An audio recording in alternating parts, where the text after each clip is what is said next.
Ты понимаешь, что уже не выберешься. В тот момент, когда в зеркале заднего вида видишь не лицо пассажирки, а ее руки. Одна сжимает детскую аудиокассету с надписью синим фломастером, другая прижимает к рукаву мужского пальто темное мокрое пятно. Она садится в твое такси в 2:40 ночи на пустой улице в Бруклине, захлопывает дверь и сразу говорит тихо, без акцента по-русски: «Не смотри на меня долго и просто езжай прямо». Ты не отвечаешь, только сильнее сжимаешь руль. Дворники скрипят по стеклу, дождь размазывает огни витрин, старый счетчик дрожит, будто тоже нервничает. Ты уже 3 часа катаешься почти без заказов, злой, уставший, с пустым желудком и мыслью, что эта ночь опять не отобьет аренду машины. И все равно сразу понимаешь, дело не в деньгах. Она не называет адрес. Просто сидит сзади, слишком прямо, будто боится коснуться спинки сиденья, и смотрит в окно так, словно ждет, что кто-то появится рядом на ходу. Ты замечаешь это не сразу, но у нее разные туфли. На одной ноге черная лодочка, на другой темный мужской ботинок. От этого по спине проходит холодок куда сильнее, чем от мокрой рубашки под курткой. На Непансит-авеню она вдруг наклоняется вперед и говорит уже жестче: «Если через минуту за нами будет черный седан, не тормози на красный». Ты поворачиваешь голову, но она резко стучит пальцем по пластиковой перегородке. Не назад. В зеркало тоже не смотри. И в эту секунду ты все-таки смотришь. Сзади, сквозь дождь, в потоке пустой ночной улицы действительно вспыхивают 2 белых огня. Машина идет слишком ровно, слишком близко, без спешки, будто уверена, что ты никуда не денешься. У тебя пересыхает во рту, пальцы скользят по рулю. Ты хочешь остановиться у первого освещенного места, выскочить, позвать полицию, сделать что угодно нормальное, но женщина сзади вдруг наклоняется еще ближе и шепчет так, что тебе становится по-настоящему страшно. Если остановишься, они подойдут не ко мне, сначала к тебе. И только после этих слов ты замечаешь на переднем сиденье толстый коричневый конверт. Секунду назад его там не было. За 3 месяца до той ночи ты сходишь с автобуса на Порт-Оторити с одной спортивной сумкой, мятым адресом в кармане и уверенностью, что Нью-Йорк либо поднимет тебя, либо сожрет сразу. По знакомым тебя сюда протащил Валера, дальний приятель какого-то двоюродного брата из Москвы, человек с вечной сигаретой в зубах и такой улыбкой, будто он всегда знает что-то неприятное на 2 минуты раньше остальных. Он встречает тебя без объятий, без лишних слов, только забирает сумку, кивает на выход и говорит: «Запоминай сразу, здесь никто никого не ждет бесплатно». Ты тогда еще не понимаешь, что это не просто фраза. Квартира в Бруклине оказывается не квартирой, а длинной душной коробкой, где за тонкими стенами живут сразу 3 семьи, пахнет жареным луком, влажной одеждой и чужой усталостью. Ты спишь на раскладушке у окна, которое не закрывается до конца, и ночью слышишь, как под домом ругаются на 3 языках. Жена старается держаться. Она уже месяц работает в месте, куда устраивают только своих, помогает русским мигрантам заполнять бумаги, переводит на приемах, объясняет, как не потеряться в чужой системе. Домой она возвращается выжатая, но все равно говорит, что вы справитесь. Ты киваешь, хотя уже через неделю понимаешь, ее зарплата уходит на комнату, еду и долги Валере за дорогу. На 3-й день Валера везет тебя в Брайтон. По дороге он не смотрит на тебя, только рассказывает, как тут все устроено. Где не спорить, кому не задавать вопросов, почему ночью лучше не подбирать некоторых пассажиров, даже если они суют хорошие деньги. И главное, почему такси для тебя сейчас лучший вариант. Наличные длинные смены, чужие районы, никакой гордости. Ты соглашаешься сразу, потому что выбирать не из чего. В первый же вечер у забегаловки на углу ты видишь, как 2 крепких мужчин спокойно, почти лениво разговаривают с хозяином магазина, а тот кивает слишком часто и слишком быстро. Когда они уходят, Валера отворачивается и только бросает: «Здесь у всех есть работа, просто у некоторых она начинается после полуночи». Тогда тебе кажется, что он специально нагоняет страх. Но в ту же ночь, когда вы возвращаетесь домой, ты замечаешь у подъезда темную машину с выключенными фарами. Внутри кто-то сидит и не выходит, даже когда вы проходите совсем рядом. В такси тебя сажают не сразу. Сначала 3 дня при гараже. Ты моешь салоны, подаешь ключи, учишь улицы по затертой карте и слушаешь, как водители спорят о районах так, будто речь не о городе, а о фронте. В Бронксе одно, в Куинсе другое, в Гарлеме третье. Самое важное правило тебе объясняет сухой армянин по имени Артур, который принимает ночные смены. Если пассажир слишком молчит, это хуже, чем если он слишком много говорит. На четвертую ночь тебе дают старый желтый «Шевроле» с треснувшим счетчиком и продавленным сиденьем. Руки у тебя потеют, хотя на улице прохладно. Первый пассажир – пьяный пуэрториканец, который всю дорогу смеется и дважды называет тебя поляком. Вторая – женщина с продуктами, пахнущая лекарствами. Третий – худой парень в бейсболке, который садится сзади, не называя адрес, и только через 5 минут тихо говорит: «Если кто-то спросит, ты меня не вез». Потом выходит у темного дома, оставив на сиденье $20 сверху. Слишком много для такой короткой поездки. К рассвету ты понимаешь главное. Ночью люди садятся в такси не только чтобы доехать. Некоторые хотят исчезнуть на 10 минут, некоторые проверить, запомнишь ли ты лицо. Некоторые понять, можно ли тебе доверять или тебя проще потом убрать из памяти. Через неделю ты уже узнаешь постоянных.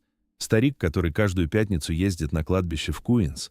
Девушка в красном пальто, всегда выходящая у одного и того же мотеля. Двое молчаливых русских с Брайтона, которые платят наличными, никогда не хлопают дверью и каждый раз садятся так, чтобы ты видел их только краем глаза. На третьей поездке один из них вдруг спрашивает: «Жена твоя все там же работает? У тебя немеет шея. Ты не оборачиваешься, только сильнее вжимаешь ногу в педаль». Он спокойно продолжает, будто говорит о погоде. Нью-Йорк – большой город. Тут важно, чтобы семья домой возвращалась вовремя. Когда они выходят, на заднем сиденье остается пачка сигарет и ощущение, что в твою жизнь кто-то уже вошел без стука. Ты сначала убеждаешь себя, что те двое просто наугад бросили фразу про жену. Нью-Йорк маленький для своих. Брайтон вообще одна длинная кухня, где все про всех что-то слышали. Но уже на следующий день это объяснение начинает трещать. Жена возвращается домой позже обычного, снимает пальто в прихожей, и из кармана у нее выпадает сложенный вчетверо листок. Она поднимает его слишком быстро, слишком резко. И впервые за все время в Америке не смотрит тебе в глаза. Ты спрашиваешь, как прошел день. Она отвечает сразу, будто готовилась. Много людей, 2 семьи с документами, старик без страховки, ничего особенного. Но говорит слишком ровно, без привычной усталой злости, без деталей. Так врут не умело, а испуганно. Ночью ты просыпаешься от тихого звука на кухне. Ни грохот, ни шаги, а шорох, будто кто-то быстро спрятал бумагу. Ты выходишь босиком в коридор и видишь, как она стоит у окна в темноте и держит телефонную трубку 2 руками. Не говорит, только слушает. Потом медленно кладет ее на место и вздрагивает, когда замечает тебя. Кто звонил? Ошиблись номером. Вранье звучит так быстро, что даже не пытается быть правдой. На следующую смену ты выходишь уже с этим липким чувством в животе, будто дома оставил не жену, а не закрытую дверь. Ближе к полуночи диспетчер кидает тебе заказ на Брайтон. У казино под моросящим дождем в машину садятся 2 мужчин, русские. Один крупный, с тяжелым подбородком, второй постарше, в очках и слишком аккуратном пальто. Они называют адрес в Манхэттен-Бич и всю дорогу молчат. Даже радио будто начинает играть тише. У самого дома старший вдруг наклоняется вперед и кладет на переднюю панель сложенную купюру. «Ты парень новый», — говорит он спокойно. А новые обычно делают одну ошибку. Думают, что если им ничего не объяснили, значит, они ни при чем. Ты не берешь деньги? Он чуть улыбается. Правильно. Значит, не совсем пустой. Они выходят, и только когда дверь захлопывается, ты замечаешь на купюре номер телефона, написанный шариковой ручкой. А под ним всего 2 слова «Спроси дома». Ты не звонишь по номеру с купюры. Не потому что не хочешь, а потому что впервые за долгое время по-настоящему боишься услышать ответ. Купюра лежит у тебя в кармане всю смену, словно жжет через ткань. Под утро, когда возвращаешься домой, жена уже не спит. Сидит на кухне в старом свитере, перед ней остывший чай, глаза красные, будто она или плакала, или вообще не ложилась. Ты садишься напротив, кладешь купюру на стол и говоришь только одно: «Это мне дали сегодня». Она смотрит на цифры, и у нее меняется лицо. Не удивление, не растерянность, узнавание. Кто дал? Ты молчишь.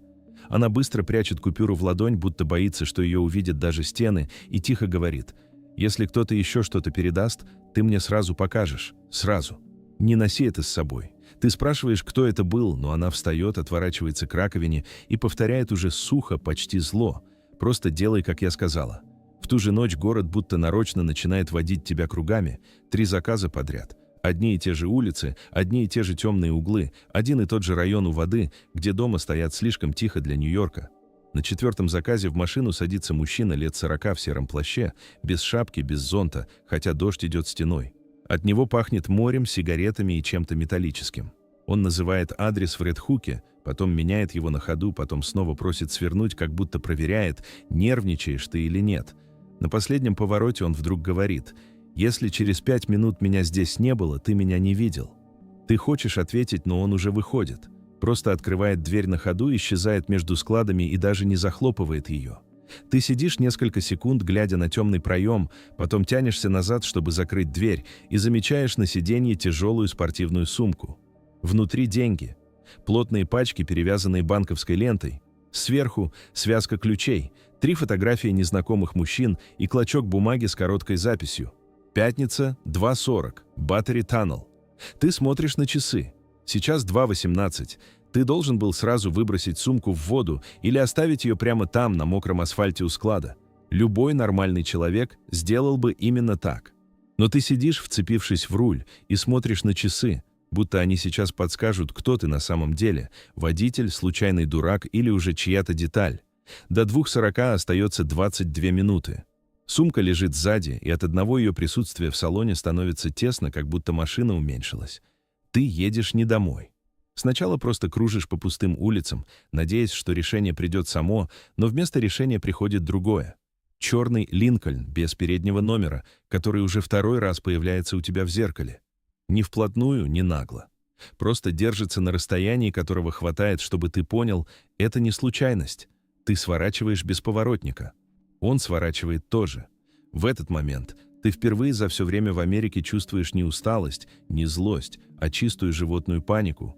Ты давишь на газ, пролетаешь желтый, потом еще один. Машину трясет, старый мотор воет, в горле вкус железа.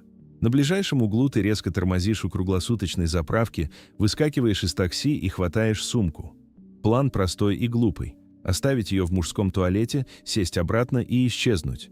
Но у двери уже стоит человек в темной куртке. Он ничего не делает. Просто курит и смотрит на тебя так, будто давно ждал именно этот момент. Ты возвращаешься в салон. Руки трясутся так, что ты не сразу попадаешь ключом в зажигание, и тут в бардачке начинает звонить телефон. Не твой. Старый, дешевый, с дребезжащим звонком, которого раньше там точно не было. Ты смотришь на него секунду, потом берешь трубку. Голос мужской, спокойный, почти ленивый. Если хочешь дожить до утра, в 2:40 ты будешь у Battery Tunnel. Один. И не вздумай играть в честного человека. Для тебя уже поздно. Связь обрывается. Ты сидишь неподвижно, а потом вдруг понимаешь, что на пассажирском сиденье лежит еще одна вещь, которой не было минуту назад. Маленькая детская кассета с той же синей надписью, что ты потом увидишь в руках женщины в мужском пальто. В 2:40 ты уже стоишь у въезда к Battery Tunnel под дрожащим желтым светом, среди мокрого бетона, пустых полос и редких машин, которые пролетают мимо, будто этого места вообще не существует. Дождь стал мельче, но от этого только хуже. Город не шумит, а слушает. Сумка лежит сзади. Кассета в кармане куртки. Ты все время трогаешь ее пальцами, как будто хочешь убедиться, что она настоящая. Телефон в бардачке снова оживает. Не выходи из машины. Жди серый фургон. Ты поднимаешь глаза и почти сразу видишь его. Старый Форд без опознавательных знаков выныривает из темноты, не включая дальний свет. Он становится через 2 полосы от тебя. Двигатель не глушит. Боковая дверь открывается ровно на ладонь, и изнутри появляется рука в кожаной перчатке, просто ждет. Ты не двигаешься. Секунда. Вторая. Третья. Потом справа от тебя резко тормозит полицейская машина, сердце будто отрывается и падает куда-то вниз. Из патрульной машины выходит офицер, идет прямо к твоему окну и стучит костяшками по стеклу. Ты опускаешь его не сразу. Он светит фонарем тебе в лицо, потом на пустое пассажирское сиденье, потом назад. Проблемы, сэр? Ты слышишь свой голос как чужой? Нет.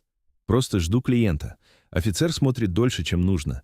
И в этот момент ты понимаешь, что если он попросит открыть багажник или заднюю дверь, все закончится прямо здесь. Но он вдруг переводит взгляд куда-то тебе за плечо, хмурится и отступает. Ты не оборачиваешься, но по выражению его лица понимаешь, он увидел серый фургон. Потом происходит странное. Не погоня, не проверка. Офицер делает шаг назад, говорит что-то в рацию и просто уходит к своей машине. Через 5 секунд патруль отъезжает, будто тебя здесь никогда не было. Телефон в бардачке шипит. Теперь вынеси сумку, только сумку. Кассету оставь у себя. Ты замираешь. Они знают про кассету. Ты берешь сумку, выходишь под дождь и идешь к фургону. Рука в перчатке втягивает ее внутрь сразу, без слов. Но прежде чем дверь закрывается, ты успеваешь увидеть человека с перебинтованной шеей и женщину в мужском пальто. Ту самую. Она смотрит прямо на тебя и еле заметно качает головой, будто предупреждает не о них, а о том, что уже поздно. Фургон уезжает. А когда ты возвращаешься в такси, на водительском сиденье лежит ключ и записка. «Завтра спроси Валеру, сколько стоит дорога обратно. Утром ты не идешь спать». Едешь прямо в ту закусочную на Брайтоне, где Валера почти всегда сидит у окна, пьет черный кофе и делает вид, что никого не боится. Он там и оказывается. Та же сигарета, та же куртка, тот же спокойный взгляд человека, который слишком давно живет среди чужих секретов. Ты кладешь на стол ключ и записку, он читает, и впервые за все время у него на лице что-то дрожит. «Что это значит?» – спрашиваешь ты. Валера не отвечает сразу, только медленно тушит сигарету в блюдце и говорит: «Это значит, что ты доехал дальше, чем должен был. Ты чувствуешь, как внутри все холодеет. Какая дорога обратно? Кто эти люди?» Он усмехается устало, без веселья. «Обратно — это не в Россию. Обратно — это до той минуты, когда ты еще думал, что приехал сюда просто работать. Потом он смотрит прямо на тебя и добивает уже спокойно. За тебя заплатили еще до вашего приезда. Комната, документы, первый месяц, машина, связь с гаражом. Ты что, думал, это все знакомые из доброты сделали? Ты встаешь так резко, что стол скрипит по полу. Кто заплатил? Он качает головой. Не тот вопрос. Правильный. Кто обещал, что ты отработаешь? Домой ты влетаешь уже с этим шумом в голове, как после аварии. Жена стоит у плиты, и потому, как она оборачивается, ты сразу понимаешь. Она знает, что разговор дошел сюда. Ты даже не кричишь, просто спрашиваешь: «Сколько ты знала?» Она долго молчит, потом садится и вдруг становится будто старше на 10 лет. Не все. Но достаточно. Из нее слова выходят тяжело, кусками. Человек, через которого вы уехали, помог не бесплатно. Когда у тебя в Москве все посыпалось, когда нужны были билеты, жилье, бумаги, деньги на первое время, она согласилась на долг. Ей сказали, что потом просто поможет с переводами, с людьми, с адресами, иногда передаст телефон, иногда предупредит, кто куда поехал. Ничего опасного. Ничего такого, что нельзя пережить. И ты молчала? «Я тянула время», — говорит она. «Я думала, если сама буду делать все, до тебя не дойдут.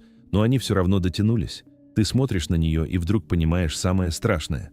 Не то, что она врала, а то, что она врала, пытаясь вас спасти, и этим только глубже втащила вас обоих. Перед тем, как ты успеваешь что-то сказать, в дверь стучат. Негромко, уверенно. Один раз, потом второй, и вы оба уже знаете, что это не соседи. В дверь стучат еще раз, и ты почему-то сразу понимаешь: если сейчас открыть не ты, хуже будет всем. Жена вжимает пальцы в край стола так, что белеют костяшки. Ты подходишь к двери, не спрашиваешь, кто там, просто открываешь на цепочке и видишь того самого старшего из машины на Брайтоне. Очки, аккуратное пальто, спокойное лицо человека, который никогда не повышает голос, потому что ему это не нужно. Он смотрит мимо тебя, в квартиру, и говорит: «Только ты. На 15 минут. Потом вернем». Жена резко встает, но он даже не переводит взгляд на нее. Ты выходишь сам. Во дворе стоит темный Линкольн. Внутри пахнет кожей, мокрой шерстью и дорогими сигаретами.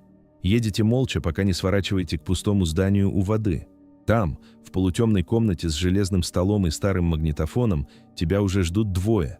Женщина в мужском пальто и мужчина с перебинтованной шеей. Теперь он сидит ровно, будто рана ему вообще не мешает. А женщина кладет на стол твою кассету и впервые смотрит не мимо, а прямо в глаза. «Это не вещь», — говорит она. «Это запись». Старший включает магнитофон. Сначала шипение, потом мужской голос по-русски. Несколько фамилий, адреса, суммы и одна фраза, от которой у тебя стягивает грудь. Водитель новый, его можно вести через Валеру. Жена уже на крючке. Ты поднимаешь голову слишком резко. Кто это? Мужчина с бинтами отвечает. Тот, кто продавал сразу всем, и вашим, и нашим, и тем, кто носит значок. Ты еще не успеваешь понять все, но уже понимаешь главное. Вас не просто втянули, вас заранее разложили по местам. Женщина подается вперед. Нам нужен не ты. Нам нужен человек, который через тебя вошел в дом. И который сейчас думает, что ты все еще ничего не понимаешь. Ты шепчешь одно имя — Валера. Но старший качает головой. Нет. Валера — трус и посредник. Мы говорим о том, кому он носил, и в этот момент на стол перед тобой кладут фотографию. На ней твоя жена у входа в свой центр для мигрантов. А в нескольких шагах позади нее стоит человек, которого ты видел только один раз, тот самый полицейский у туннеля. Ты смотришь на фотографию и не сразу понимаешь, что именно в ней страшнее: полицейский за спиной твоей жены или то, что она, похоже, знает, что он там. Не смотрит на него, не оборачивается, но стоит слишком спокойно для человека, которого ведут. Старший в очках замечает, как у тебя меняется лицо, и тихо говорит: «Он не полиция в том смысле, в каком тебе хотелось бы. Он делает две работы сразу». Женщина в пальто забирает снимок и кладет перед тобой второй. На нем уже Валера. С тем же полицейским, у кофейного автомата, днем, без спешки, как старые знакомые. Ты спрашиваешь, что им от тебя нужно, и ответ убивает сильнее любого крика: чтобы ты доехал до конца. Как всегда. План оказывается простым и поэтому особенно страшным. Через час ты забираешь пассажира у старого здания в Редхуке, везешь его туда, куда скажут. Не геройствуешь, не сбегаешь. Не пытаешься предупредить Валеру. Ничего не меняешь. Просто едешь своим маршрутом, как ехал все эти недели, пока через тебя перегоняли чужие деньги, встречи и людей. А потом женщина в пальто добавляет: «Только на этот раз ты повезешь не их человека, а нас». Тебе объясняют по кускам. Валера решил продать кассету полицейскому, а полицейский за сразу еще одной стороне. Все хотят выйти сухими, все уже считают тебя мелкой удобной фигурой, которая ничего не поймет до самого финала. Поэтому именно ты и нужен, потому что тебя привычно недооценивают. Когда тебя отпускают, на улице уже светлеет. Ты возвращаешься домой не как муж и не как водитель, а как человек, которого поставили в середину чужой ловушки и сказали стоять ровно. Жена встречает тебя молча. Ты не спрашиваешь, сколько она знала на этот раз, только смотришь и понимаешь. Между вами осталась не ложь даже, а усталость от слишком длинного страха. Вечером снова идет дождь. Ровно в назначенное время в твое такси садится мужчина в сером плаще. Но теперь ты видишь его иначе. Не пассажир, посылка. А еще ты понимаешь, что черный седан уже ждет сзади, еще до того, как трогаешься с места.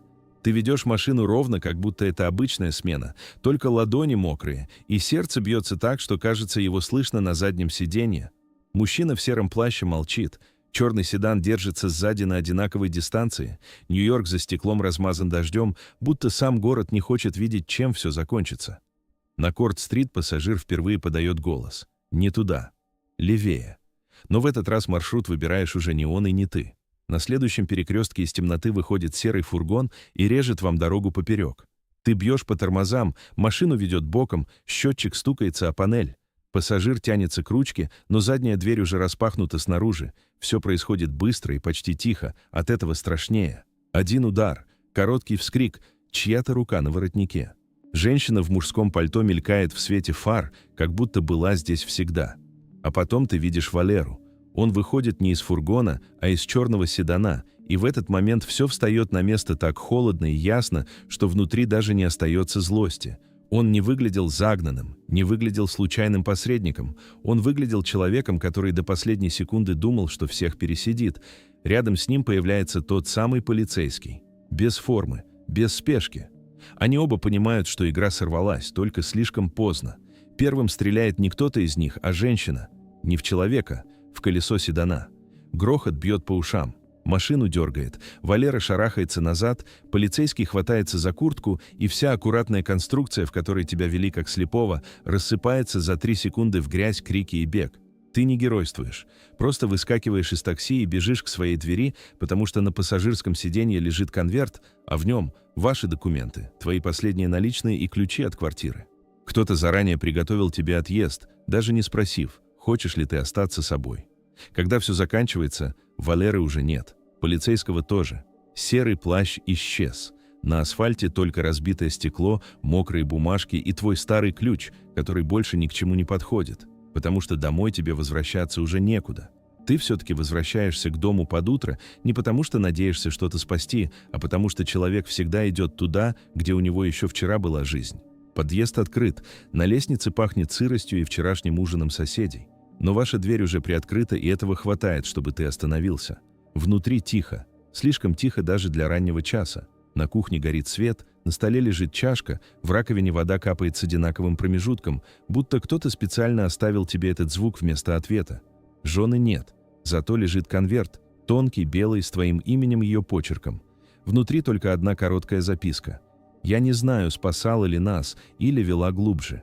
Но если останусь рядом, они всегда смогут вернуться через меня. Не ищи меня. Хоть один из нас должен исчезнуть правильно.